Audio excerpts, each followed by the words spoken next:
말씀은 역대하 22장 10절부터 12절 말씀 봅니다. 아하시아의 어머니 아달랴가 자기의 아들이 죽은 것을 보고 일어나 유다 집의 왕국의 씨를 모두 진멸하였으나 왕의 딸 여호사부앗이 아하시아의 아들 요하스를 왕자들이 죽음을 당하는 중에서 몰래 빼내어 그와 그의 유물을 침실에 숨겨 아달랴를 피하게 하였으므로 아달랴가 그를 죽이지 못하였더라. 여호사부앗은 여호람의 왕의 딸이요 아하시아의 누이요 제사장 여호야다의 아내이더라. 요아스가 그들과 함께 하나님의 전에 6년을 숨어있는 동안 아달랴가 나라를 다스렸더라. 아멘. 잘못된 그 만남, 잘못된 그런 계약, 이런 것은 결국 불행을 초래할 수밖에 없다라고 하는 사실을 오늘 보여주고 있습니다. 여기 보면 유다 왕들의 역대 왕들 가운데 유일하게 여왕이 등극하는 장면이 나옵니다. 그가 아달랴라고 하는 그런 여왕인데, 사실은 뭐 국민들이 원하는 그런 왕이 아니고 자기 개인적인 사욕을 채기 위한 그런 여왕으로 등장을 하게 되는 것이죠. 아달랴라고 하는 이 사람은 이 여호사밧 왕과 북쪽 이스라엘의 아합 왕과 화친의 계약을 통해서, 물론 이제 아람과 전쟁에서 이렇게 이기기 위해서 동맹을 맺습니다만은, 이런 동맹을 맺는 가운데 이제 왕손끼리 서로 결혼을 하게 하는 그런 이제 화친 계약을 맺게 되는 거죠. 그래서 그 결과로서 이제 여호사밧 왕은 이 아달랴를 데려와서 그의 아들과 결혼을 시키게 됩니다. 그래서 왕후의 자리에 앉게 되게 되죠.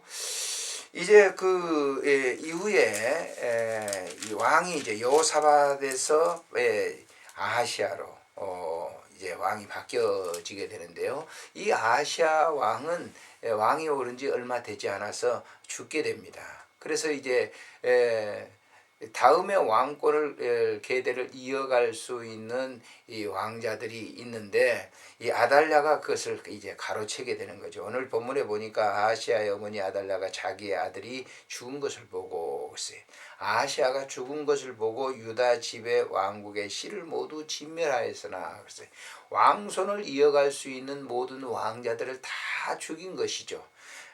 그러나 그때 그런 중에도 하나님께서는 약속하신 것을 계대를 잇기 위해서 그 요아스라고 하는 왕을 이제 요아스라고 하는 왕자를 숨기게 되는데요. 11절에 보니까 왕의 딸 여호사부앗이 아하시아의 아들 요아스를 왕자들의 죽음을 당하는 중에서 몰래 빼내어 그와 그의 유물을 침실에 숨겨 아달랴를 피하게 하였으므로 아달랴가 그를 죽이지 못하였더라. 여호사부앗은 여호람 왕의 딸이요 아하시아의 누이요 제사장 여호야다의 아내였더라 그랬습니다. 이 여호사부앗이라고 하는 이 여자는 이 왕손으로서 그는 그 당시에 왕궁에서 제사장 역할을 했던 여호사밧이라고 하는 그 제사장의 아내였다라고 하는 것입니다.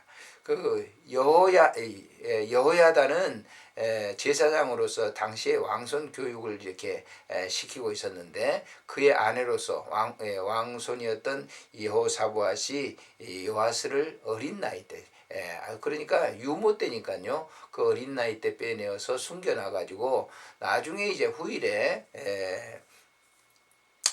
여호야다가 이제 그 아달랴를 갖다가 죽이게 되죠. 그래서 그 아달랴가 6년 동안을 통치를 하게 되는데요. 그 기간 동안 이제 몰래 숨겨서 성장했던 요아스를 왕위로 세우게 됩니다. 그 24장에 보면은 그가 왕위에 오를 때 나이 7세라 그랬습니다. 아무튼 이제 본문을 보면서 악한 그런 이 세력은 그 틈새를 끼우고 항상 이렇게 도사리가 있다가 그 기회만 포착하면 그 악의 세력은 급성장하게 되죠. 바로 아달랴가 그런 왕후였어요. 그래서 그런 이 왕후였는데 그런 왕으로서 등장을 하지만은 결국 의로운 그런 하나님의 공의는 그대로 드러나게 돼서 여호야다로 하여금 반역이죠. 반역을 일으켜서 반역이라고 하지만은 바른 이제 왕손의 계대를 잇게 하기 위해서 아달랴를 갖다가 죽이게 됩니다. 죽이고 다음 요아스를 왕으로 세우게 되는데, 그래서 오늘 이 본문을 통해서 우리가 알 수 있는 것은 잘못된 그 계약의 관계를 통해서 그 다윗 왕과 모든 그 왕손 왕가들의 큰 어려움을 닥치게 된다라고 하는 것이죠. 항상 우리가 신앙생활을 할 때 주의해야 될 것이 바로 그런 겁니다. 악의 씨앗은 언제나 발화가 되면 성장을 하게 되고, 그걸 통해서 그 의로운 사람들이 많은 해를 당하게 되는 그런 결과를 가져오게 된다라고 하는 것입니다. 그래서 이 아달랴의 그 등극과 그의 이 몰락, 그의 죽음을 통해서 주는 그 교훈을 우리가 생각하면서, 우리가 어떤 것과 계약을 할 때 우리가 아주 주의해야 될 것은 하나님과 관계되는 하나님의 말씀과 상충되고 반대되는 그런 일을 해서는 안 된다라고 하는 교훈을 우리가 얻을 수가 있겠죠.